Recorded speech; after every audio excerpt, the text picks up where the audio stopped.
Morning બાળકો, કેમ છો? મજામાં?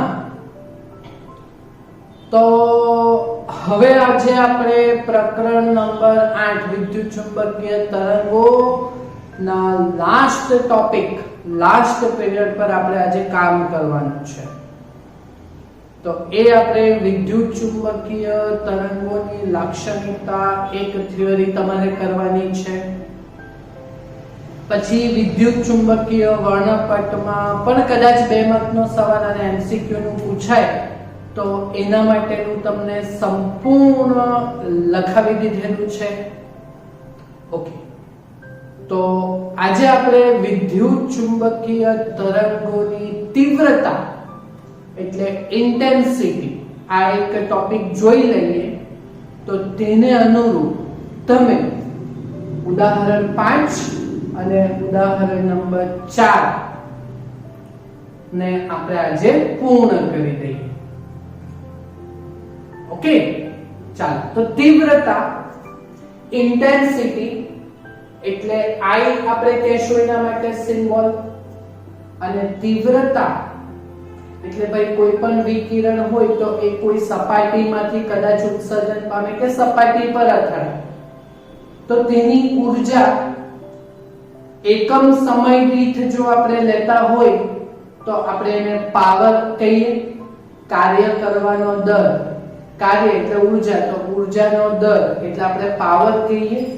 પણ સાથે સાથે જો કે આપણે એકમ ક્ષેત્રફળ દીઠ પણ જો લઈએ તો પછી એ આપણે તીવ્રતાના સ્વરૂપમાં દર્શાવીશું. એટલે ઊર્જા પ્રતિ સમય અને પ્રતિ ક્ષેત્રફળ, તો આપણે તીવ્રતા કહેશું. બરાબર? તો કોઈ સપાટીમાંથી એકમ સમયમાં એકમ ક્ષેત્રફળ દીઠ ઉત્સર્જાતા વિકિરણની ઊર્જા ને આપણે શું કહેશું? તે વિદ્યુત ચુંબકીય વિકિરણની તીવ્રતા કહેશું. અને તીવ્રતા ઊર્જા પ્રતિ સમય એટલે પાવર કહેવાય. એટલે પાવર ના છેદમાં ક્ષેત્રફળ એરિયા એ પણ આપણે કહી શકીએ. ઓકે, ચાલો. તો આના ઉપરથી આપણે આનો જો એકમ બનાવવાનો હોય, ઓકે, તો એકમ તો એ જૂલ, મીટર સ્ક્વેર અને સેકન્ડ. જૂલ પ્રતિ સેકન્ડ એટલે પાવર, તો પાવર નો એકમ વોટ, WATT સ્મોલ માં લખી લો તો તમે, અને વોટ માટેનો સિમ્બોલ કેપિટલ W એટલે વોટ પર મીટર સ્ક્વેર, એ પણ તીવ્રતાનો એકમ થાય. આ વસ્તુ બે માર્ક્સમાં પૂછ્યું હોય તો પણ પૂછી શકાય. હા, તો જે છે તે આપણે લખી દેવાનું. હા, ને પારિમાણિક સૂત્ર જો બનાવવાનું હોય તો જૂલ, મીટર સ્ક્વેર અને સેકન્ડ આ ત્રણનું કોમ્બિનેશન થશે. ઓકે, તો જૂલ MLT ફોર્મમાં 122, એમાં છેલ્લું બે આપણે માઈનસ લેતા છે એટલે MLT 122 મીટર સ્ક્વેર એટલે મીટર એટલે લંબાઈ નો વર્ગ એટલે L2 અને ટાઈમ સેકન્ડ એટલે T1. ઓકે, તો જો આનું આપણે મિશ્રણ કરો તો પછી આપણો જવાબ MLT ફોર્મમાં કેટલો આવશે? તો M1. L2 ઉપર છે, નીચે પાછું L2 છે એટલે L ની ઘાત તો 0 થઈ જશે, અને T - 2 છે ને, T1 ઉપર આવે તો -1, -2 -1 -3 થશે. બરાબર? ઓકે, તો આ એક વસ્તુ થઈ ગઈ આપણી વિદ્યુત ચુંબકીય વિકિરણ કે તરંગની તીવ્રતાને અનુસાર. ઓકે, એક બીજું પણ આના ઉપરથી આપણે કરી શકીએ, ઊર્જા ઘનતાના સ્વરૂપમાં. ઓકે, તો ઊર્જા ઘનતા આપણે ભણેલા છે, સાબિત કરેલું છે.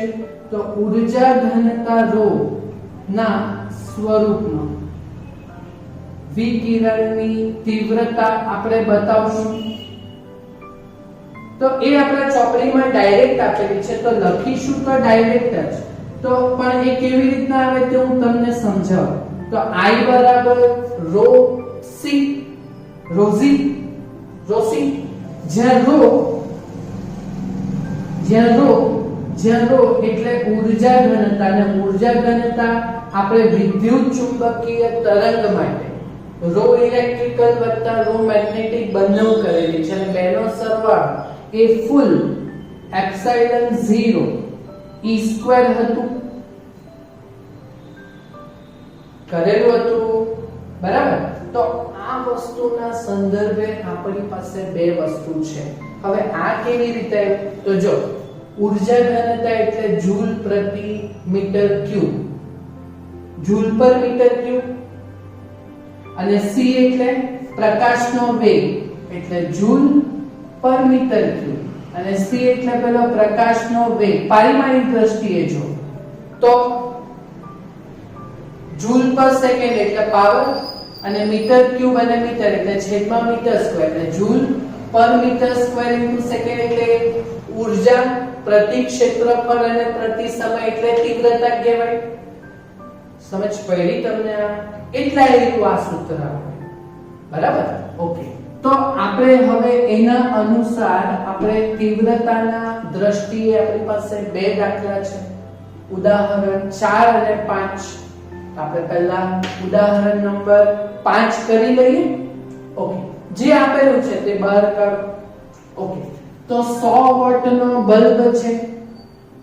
ઓકે, તો આ 100 વોટ એ બલ્બનો પાવર આપેલો છે તો પાવર P બરાબર 100 વોટ.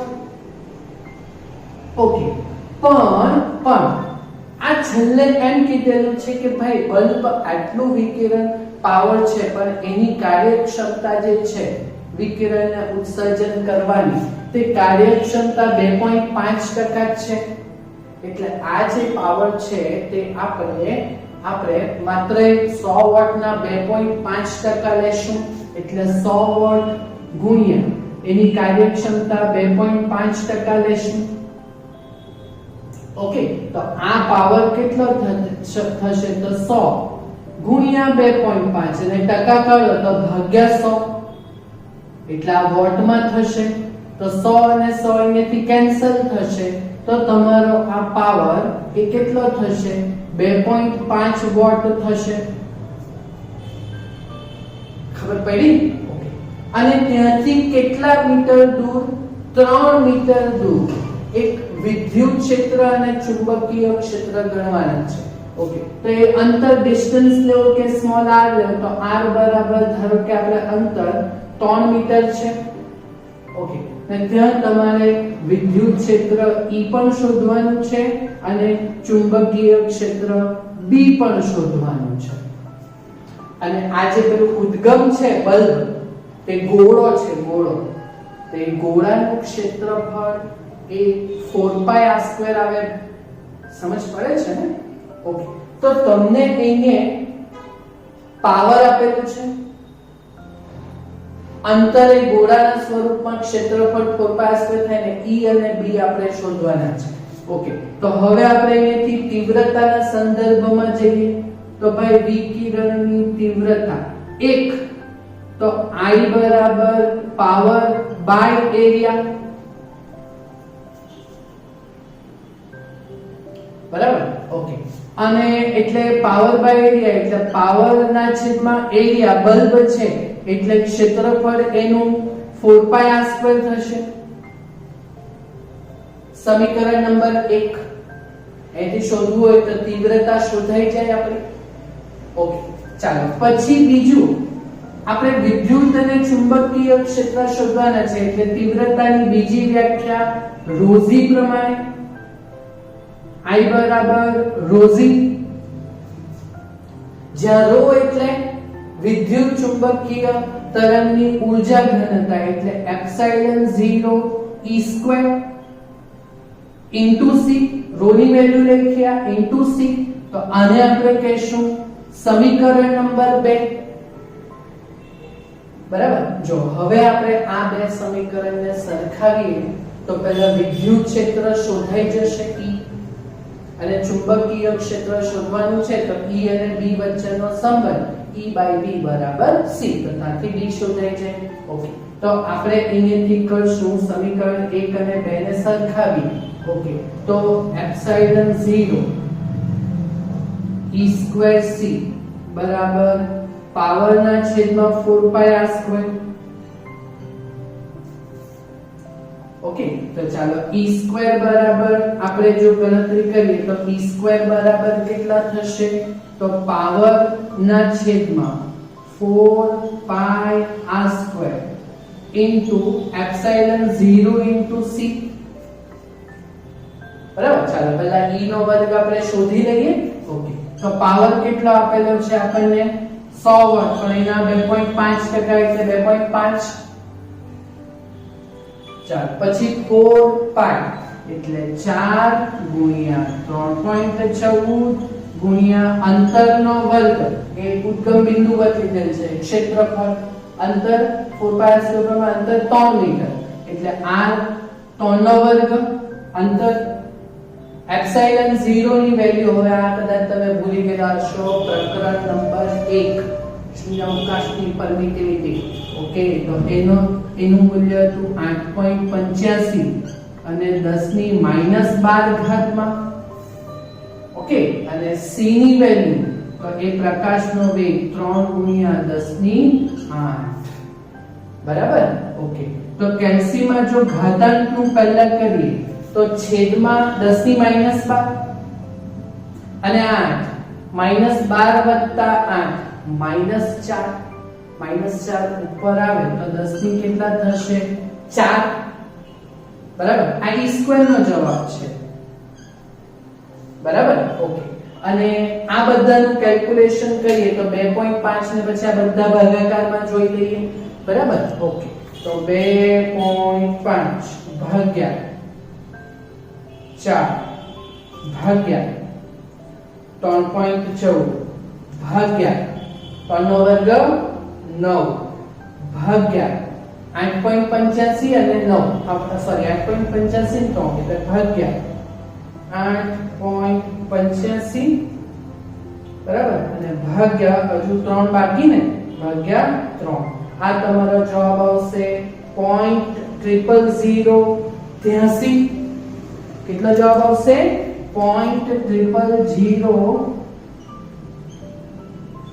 પછી 83 બરાબર ને ચાલો આ E² નો જવાબ છે તો આપણે શું કરીએ એક કામ કરીએ 10 ની 4 એટલે 4 પોઈન્ટ લઈને કૂદી જઈએ એટલે 1 2 3 4 એટલે E² બરાબર તમારો જવાબ 4 પોઈન્ટ કૂદી જઈએ તો 8.3 જેવો થશે બરાબર એટલે વિદ્યુત ક્ષેત્ર E બરાબર 8.3 નું વર્ગમૂળ ચાલો તો 8.3 નું વર્ગમૂળ જોઈએ તો એ કેટલું થશે 2.88 એટલે વિદ્યુત ક્ષેત્ર આવ્યું એટલે એનો જવાબ વોલ્ટ પ્રતિ મીટર એકમનો એકમ ભૂલવાનો નહીં તો અડધો માર્ક કપાઈ જાય તો વિદ્યુત ક્ષેત્ર થઈ ગયું ઓકે હવે બીજું શું શોધવાનું છે ચુંબકીય ક્ષેત્ર તો વિદ્યુત ક્ષેત્ર અને ચુંબકીય વચ્ચે ક્ષેત્ર વચ્ચેનો સંબંધ એટલે હવે આપણે શું કરશું કે ભાઈ E/B બરાબર શું આવે C ઓકે તો B બરાબર શું થશે E/C ઓકે વિદ્યુત ક્ષેત્ર 2.88 10 ની 2.88 શોધેલું છે અને પ્રકાશનો વેગ 3 ગુણ્યા કેટલા થાય 10 ની 8 ઓકે તો 10 ની 8 ઉપર આવે તો 10 ની -8 ટેસ્લા ચુંબકીય ક્ષેત્ર અને 2.88 ભાગ્યા 3 કરો તો 2.88 ભાગ્યા 3 તો એ તમારો જવાબ આવશે 0.96 બરાબર તો ચુંબકીય ક્ષેત્ર B બરાબર 9.6 એક જમણી બાજુ કે એટલે એક વધાર્યું તો એની એક ઘાત ઘટાડવાની એટલે -1 -8 -1 એટલે -9 એટલે આ જવાબ ટેસ્લામાં થશે ચુંબકીય ક્ષેત્રનો સમજ પડી આ વસ્તુ ક્લિયર ઓકે તો આ થઈ ગયું કમ્પ્લીટ આવડશે તમને આ તીવ્રતાના ટોપિક પરથી આના પ્રમાણે એમસીક્યુ બી આવડવા જોઈએ. હા, કોન્સેપ્ટ તીવ્રતાના ઉપરથી રોઝી અને પાવર બાય એરિયા પરથી. ઓકે, હવે જોઈએ ઉદાહરણ નંબર 4. ઓકે, તો ઉદાહરણ નંબર 4 માં તમને 18 વોટ પર સેન્ટીમીટર સ્ક્વેર ઉર્જા ફ્લક્સ ધરાવતો પ્રકાશ છે. વોટ પર સેન્ટીમીટર સ્ક્વેર એટલે પાવર ના છેદમાં સેન્ટીમીટર નો વર્ગ એટલે ક્ષેત્રફળ. તો એ તમારો ઉર્જા ફ્લક્સ એટલે ઇન્ટેન્સિટી કહેવાય, તીવ્રતા. એટલે પહેલું શું આપેલું છે? I બરાબર 18 વોટ પર સેન્ટીમીટર નો વર્ગ. ઓકે, તો સેન્ટીમીટર નો વર્ગ નહીં ચાલે, મીટર નો વર્ગ ચાલે. ઓકે, તો સેન્ટીમીટર નું મીટરમાં 10⁻², તો વર્ગનું 10⁻4 પણ છેદમાં આવે, ઉપર જશે તો કેટલું થશે? તો 18 ગુણ્યા 10⁴ વોટ પર મીટર સ્ક્વેર. ચાલો, આ તીવ્રતા થઈ ગઈ, પાવર, ક્ષેત્રફળ, ઉર્જા ફ્લક્સ એટલે તીવ્રતા. એકમ પછી ખબર પડી જાય. ઓકે, હવે આ જે પ્રકાશ છે તે એક અપરાવર્તનીય સપાટી પર લંબ રૂપે આપાત થાય. અપરાવર્તનીય એટલે જેવો આપાત થાય એટલે બધું શોષણ થઈ જાય. બરાબર, પાછું કઈ ઉત્સર્જન પામતું નથી, તો પરાવર્તન નહીં થતું. તો આ સપાટીનું ક્ષેત્રફળ આપેલું છે 20 સેન્ટીમીટર નો વર્ગ. એટલે ક્ષેત્રફળ I બરાબર 20 સેન્ટીમીટર નો વર્ગ. એટલે એનું મીટર સ્ક્વેર માં કરવાનું હોય તો 20 ગુણ્યા 10⁻4 મીટર સ્ક્વેર. ઓકે, અને સમયગાળો આપેલો છે, સમયગાળો t કે ડેલ્ટા ટી, તમે જે કહો તે 30 મિનિટ આપેલું છે. તો એનું સેકન્ડમાં ગુણ્યા 60. ઓકે, તો 30 ગુણ્યા 60 એટલે 1800 થશે સેકન્ડ. જો કે કદાચ એનું કામ કરશે નહીં. ને આપણે શું શોધવાનું છે? લાગતું બળ. શું શોધવાનું છે? તો લાગતું સરેરાશ બળ. તો એ આપણે ન્યૂટનના નિયમથી કરશું. તો શાંતિથી જરાક બરાબર સમજજો. હા, બળ, ન્યૂટનનો નિયમ. બીજો નિયમ, વેગમાનમાં થતા ફેરફારનો દર. 11માં ભણેલા હતા. વેગમાનમાં થતા ફેરફારનો દર એટલે F બરાબર વેગમાનમાં થતો ફેરફાર ડેલ્ટા p ના છેદમાં ડેલ્ટા t. બરાબર. ઓકે, હવે આ જે વેગમાન છે તે અહીંયા પ્રકાશનું એટલે કે પ્રકાશનું કણ સ્વરૂપ ફોટોનનું વેગમાન. જો કદાચ તમે 11માં ભણેલા 11મું ચેપ્ટરમાં ભણેલા હો કે ફોટોનની ઊર્જા hf અને ફોટોનનું વેગમાન hf/c. જો કે આપણે લાક્ષણિકતામાં જોયેલું હતું એકવાર, કોઈ જગ્યાએ કામ નહીં લાગે, અહીંયા કામ લાગશે. બરાબર. તો આ વસ્તુ અહીંયા આપણે કરીએ કે ભાઈ આ જે વેગમાન જે છે વેગમાન તે આ અહીંયા ફોટોનનું વેગમાન ડેલ્ટા t બરાબર hf/c. એટલે hf એટલે ઊર્જા, એટલે u/c. hf એ ફોટોનની ઊર્જા છે એટલે u/c થવાનું. ઓકે, તો આ બળ અહીંયા F બરાબર u/c ડેલ્ટા t થવાનું. ઓકે, તો c એટલે આપણને ખબર પ્રકાશનો વેગ 3 × 10⁸. ડેલ્ટા t આપણને ખબર સમયગાળો આપેલો છે પણ ઊર્જા નથી ને આપણી પાસે, પણ તીવ્રતા આપેલી છે, પછી આ ક્ષેત્રફળ આપેલું છે. તો તીવ્રતાની વ્યાખ્યામાં ઊર્જા આવે કે નહીં? u આવે કે? તો એ સાઈડ ઉપર કરીએ ભાઈ કે ભાઈ તીવ્રતા I બરાબર ઊર્જા u પ્રતિ ક્ષેત્રફળ પ્રતિ સમય.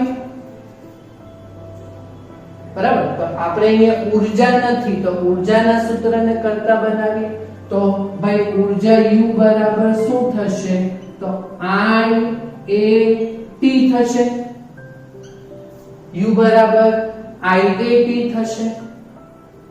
ઓકે, તો u બરાબર iat થાય તો f બરાબર iat એટલે ડેલ્ટા t બરાબર, અને છેદમાં c ડેલ્ટા t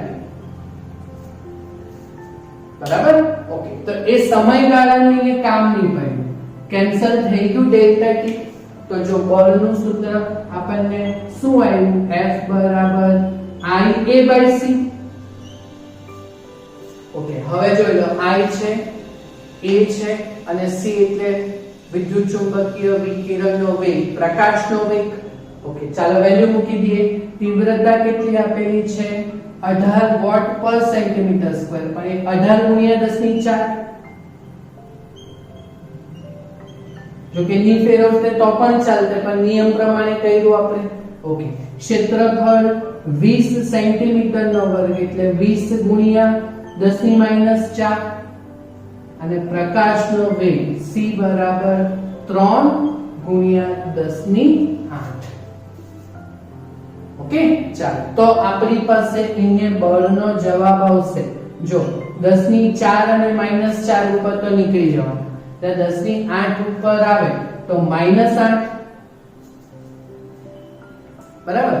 ને 18 ભાગ્યા 3 કરો તો 6 46 અને 6 ગુણ્યા 20 કરો તો 20 × 120. તો આ બળ આટલા ન્યૂટન. અને સ્ટાન્ડર્ડ ફોર્મમાં જો આપણે ફેરવો તો F બરાબર કેટલું થશે? તો 1.2 ગુણ્યા 10⁻⁶ ન્યૂટન થશે. બોલો, સમજ પડી કે? હા, તો આ કેવી સપાટી માટે આવેલ છે? દાખલા પ્રમાણે જવાબ આ છે, પણ પછી હું બધા ચોપડીમાં થોડુંક એક લાઈન ખેંચેલી છે બરાબર. તો એ ચોપડીમાં આ જે છે તે કઈ સપાટી માટે છે? તો અપરાવર્તનીય સપાટી માટે છે, કે જે પરાવર્તન કરતું નથી.